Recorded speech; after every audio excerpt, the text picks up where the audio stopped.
You know what's strange about human behavior?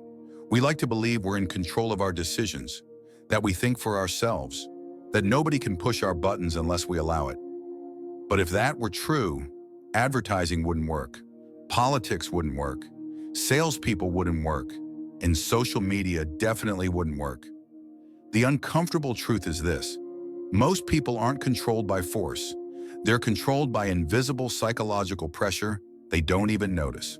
Today, I'm going to show you 5 dark psychology tricks that are used every day in offices, relationships, marketing, and even friendships to influence, steer, and sometimes quietly control people. Not so you can become manipulative, but so you stop being manipulated. Because once you see these, you'll never unsee them. Trick number 1, the illusion of choice. This one is everywhere. Have you ever been asked something like, "Do you want to do this now or later?" Notice what's missing: the option to say no. This is called forced choice framing. You're given 2 options, but both lead to the same outcome. Parents use it on kids. Managers use it on employees. Salespeople use it constantly. Would you like the monthly plan or the annual plan? Not, do you want this at all? Your brain feels autonomous because you're choosing, but the decision was already made for you. Once you notice this, you'll realize how often people guide you without pushing. Trick number 2, mirroring to create fake trust. Humans trust people who feel familiar, so manipulators manufacture familiarity. They subtly copy your tone, your posture, your energy, even your vocabulary. You lean back, they lean back. You speak slower, they slow down. Your brain thinks, this person is like me. I can trust them. This isn't magic, it's neuroscience. Our brains are wired to feel safe around similarity. That's why some people feel comfortable within minutes, even though you barely know them. Real trust takes time. If it feels instant, question it.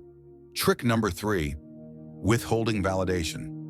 This one is dangerous for me and extremely powerful. Instead of giving approval freely, the manipulator gives it sparingly. They'll say things like, "You're smart, but not like most people. You did well, but don't get too confident." I don't usually say this, but your brain starts chasing their approval. Why? Because inconsistent rewards create obsession. It's the same psychology behind gambling addiction. When validation is rare, it feels valuable. That's how people end up trying harder for bosses, partners, or friends who never fully satisfy them. The control comes from scarcity.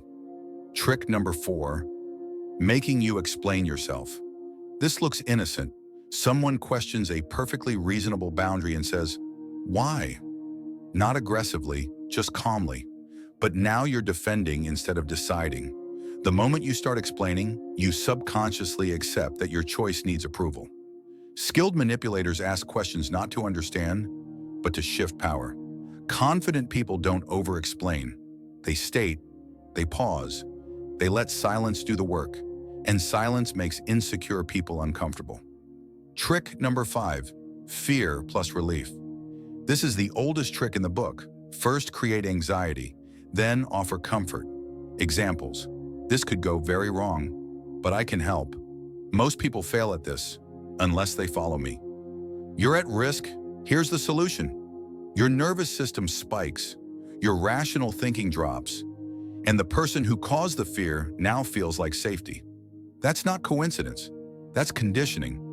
Once someone positions themselves as both the problem revealer and the problem solver, they gain authority over your decisions. The real truth. Here's the uncomfortable part. None of these tricks work on stupid people. They work on normal people. People who want to be liked.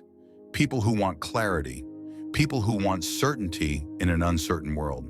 Psychology doesn't control you by force. It controls you by bypassing awareness. And the moment you become aware, the control weakens. Final thought. Power doesn't belong to the loudest person in the room. It belongs to the one who understands human behavior. You don't need to use these tactics. You just need to recognize them. Because once you do, you stop reacting and start choosing, and that's real control.